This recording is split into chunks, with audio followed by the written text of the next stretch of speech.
List Representative na Zaldico. Unang paratang po sa atin, Ginoong Pangulo. May kaso daw po tayo sa Ombudsman. True or false? Ang sagot, false.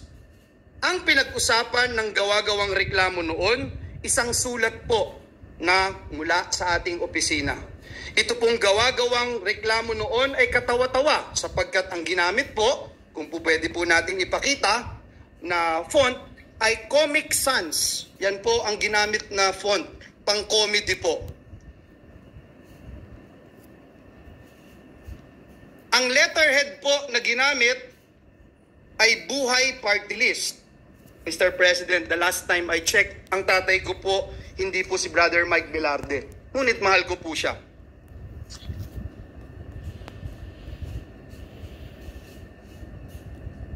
Mismong NBI din po ay nag-certify. Forge, peke, ang firma ni Joel Villanueva. Sana po maipakita natin sa screen yung pong mga binanggit ng representasyon na ito.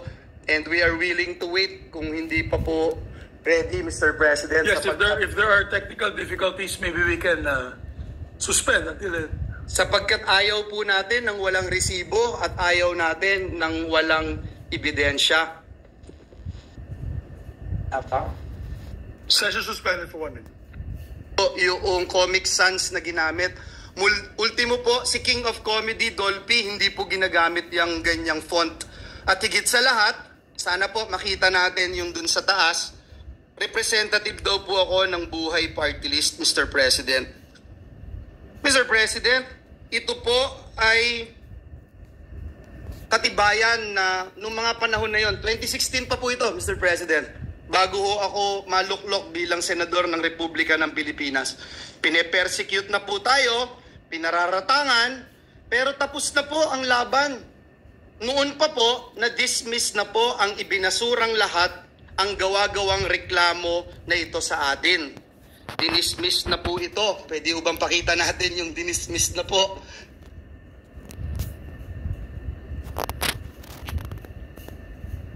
Mr. President, 2019 pa po, dinismiss na po ang kasong ito na ipinaparatang sa atin. Noong 2016 po, Ginoong Pangulo, ayan po yung pag-dismiss, Mr. President, ng reklamo. Hindi nga po nakarating sa korte, Ginoong Pangulo, na-dismiss na po sa probable cause pa lamang. Mr. President, noong 2016, ginamit po ito, ngunit hindi nagtagumpay. Nakakuha po tayo ng 18,459,222 votes. Noong pong 2022 elections, 18 million na naman ang nakuha po natin at talagang hindi rin po pinaniwalaan ng taong bayan. Ang mga paratang na ito na ngayon po ay inuulit ng makapangyarihang chairperson ng Committee on Appropriations. Mr. President, is the Pope Catholic? Nag-research po ba at nag-aral ang nag-aakusang ito sa atin? Ngayon po, kakalkalin ngayon ang kanyang mga kaso. Nakakalungkot po dahil kaibigan naman po natin siya. Pero dahil po pumasok siya sa away na hindi niya away, kailangan niyang magbabanggit ng mga personal attacks, kakalkalin po itong mga atraso niya sa bayan. Ito pong kumpanya niyang SunWest Corporation. True or false? Ito po ba ang isa sa pinakamalaking government contractor sa bansa? Sagot, true. True or false?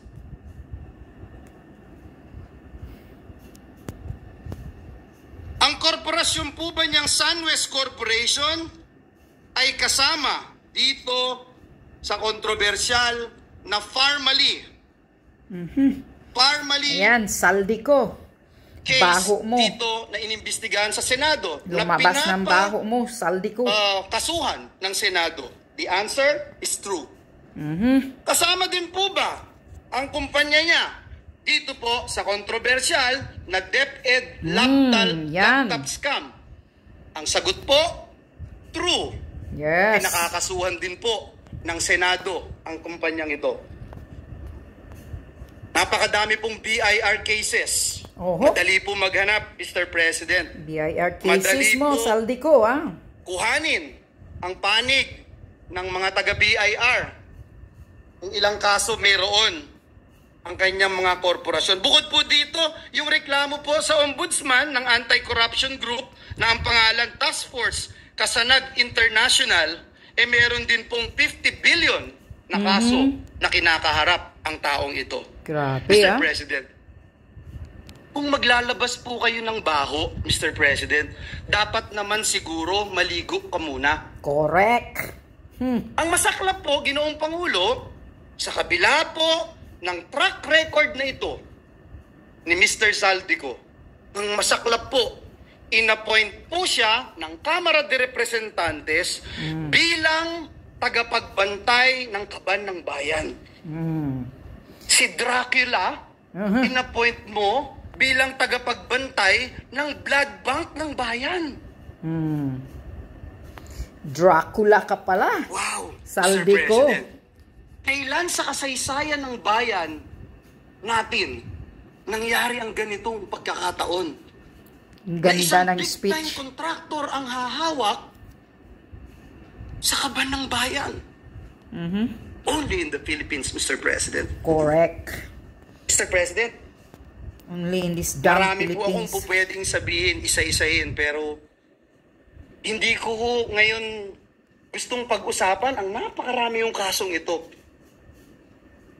Hindi ko po iisa-isahin. Hindi ko po pe-personalin.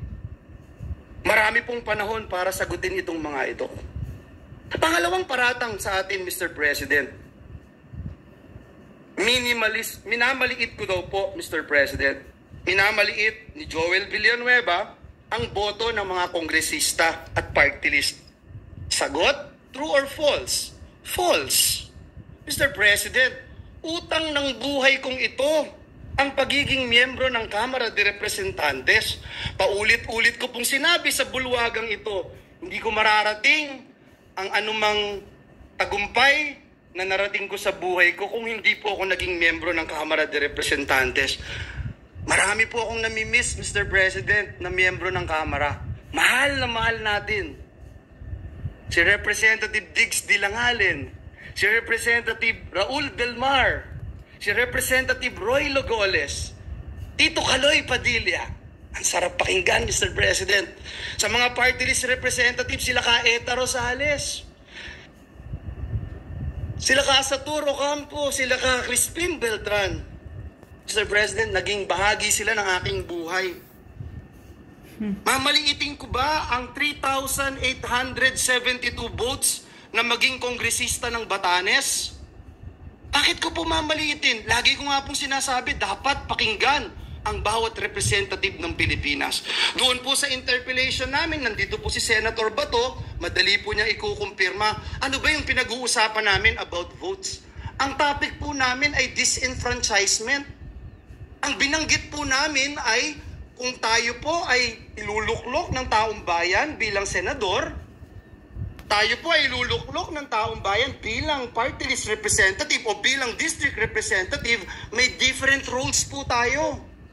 Ang disenfranchisement mangyayari kung bubuwagin ng Senado, kakapunin ng Senado, tinatanggalan natin ang karapatan yung mga nagluklok sa bawat miyembro ng Senado na naririto po ngayon.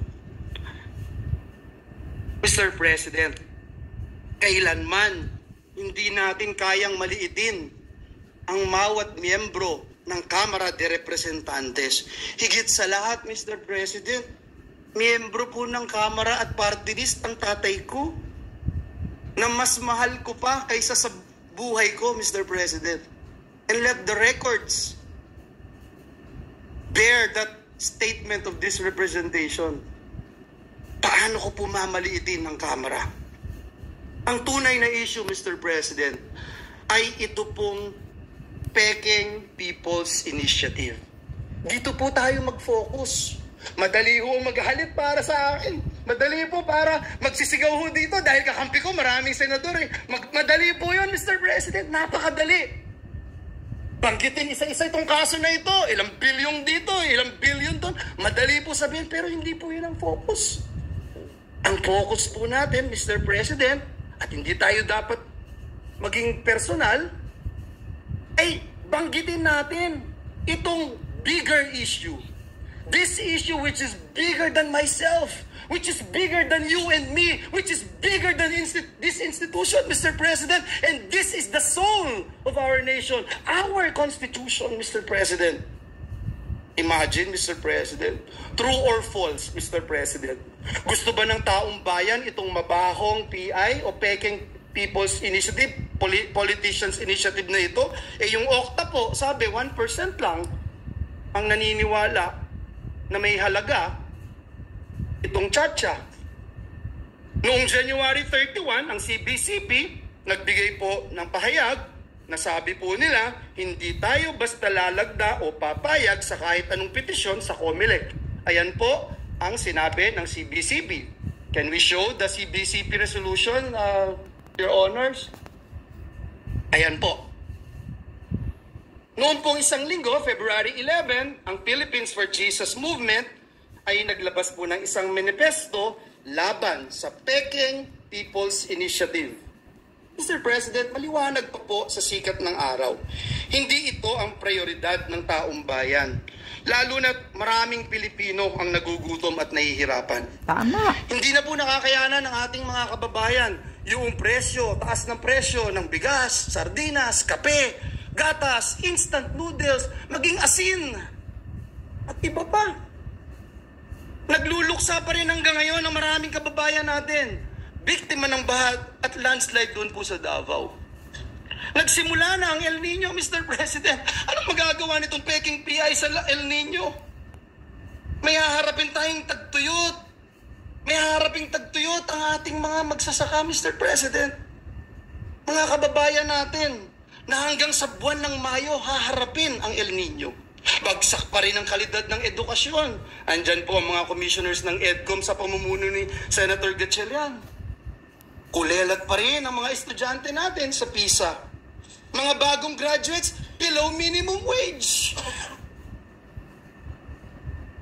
Below minimum wage ang tinatanggap. Mr. President, napakatindi ng traffic. Tinitiis ng mga manggagawa natin ang araw-araw na kalbaryo. Mga OFWs natin na di-displace, Mr. President. Mga kababayan po natin na nagtatrabaho katulad ng nangyari sa New Zealand, doon po sa Saudi Arabia. Mr. President, hirap na yung taong bayan. Pero, pabaho at peking PI pa rin ang gustong asikasuhin ng mga taong nagtutulak nito. At nung mahuli,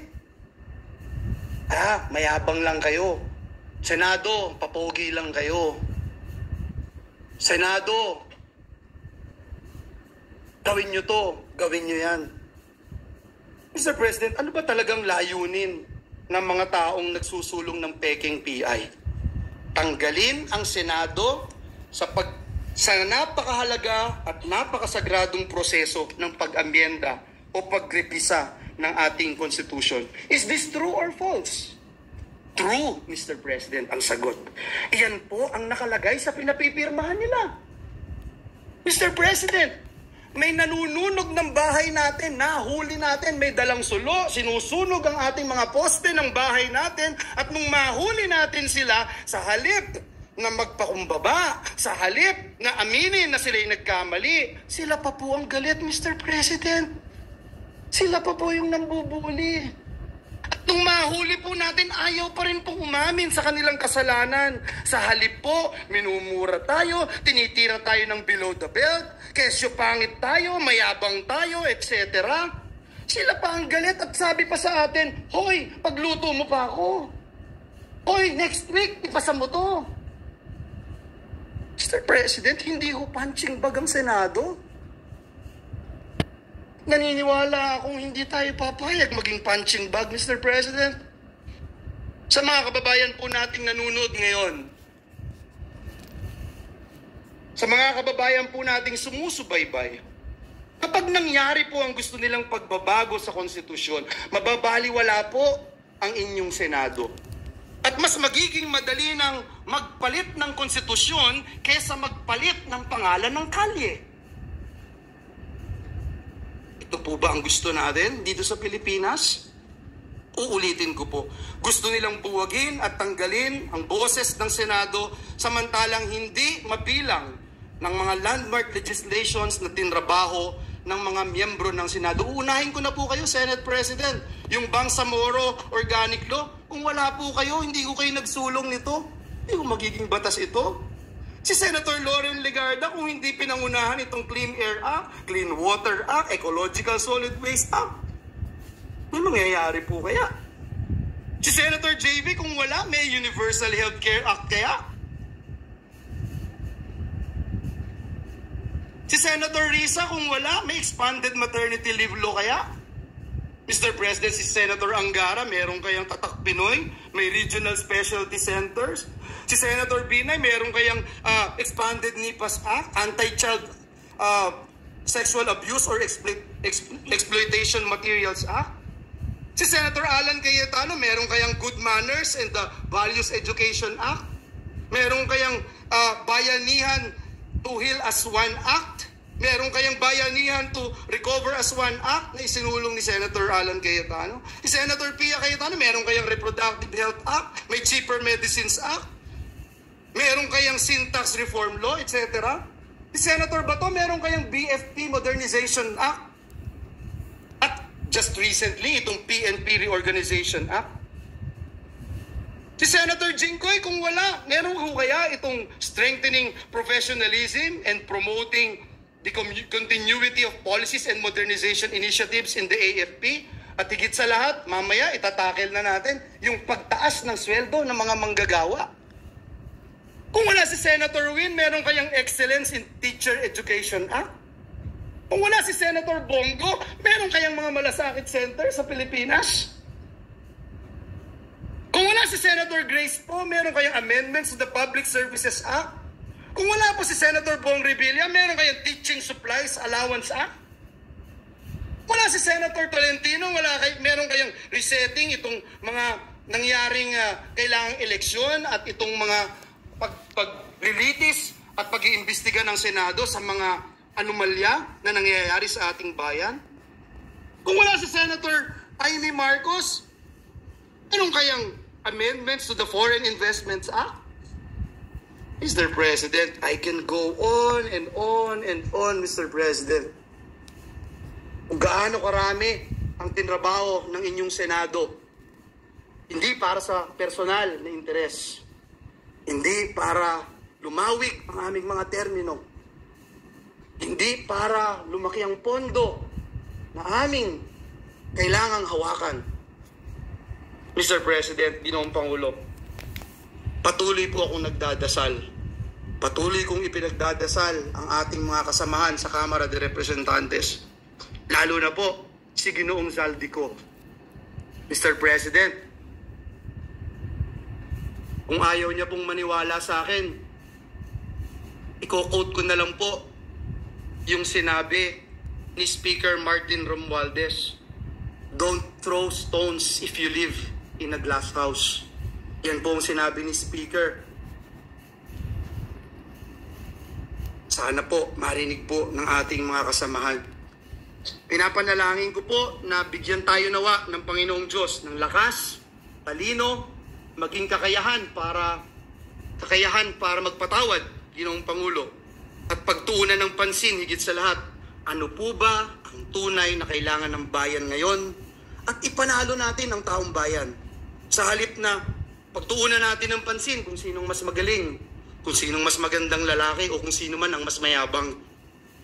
Hindi po ang mabaho at peking People's Politicians Initiative ang kailangan ni Juan de la Cruz. Sa tindi po ng kahirapan, sa tindi ng traffic, sa tindi ng gutom, hindi po PI ang kailangan.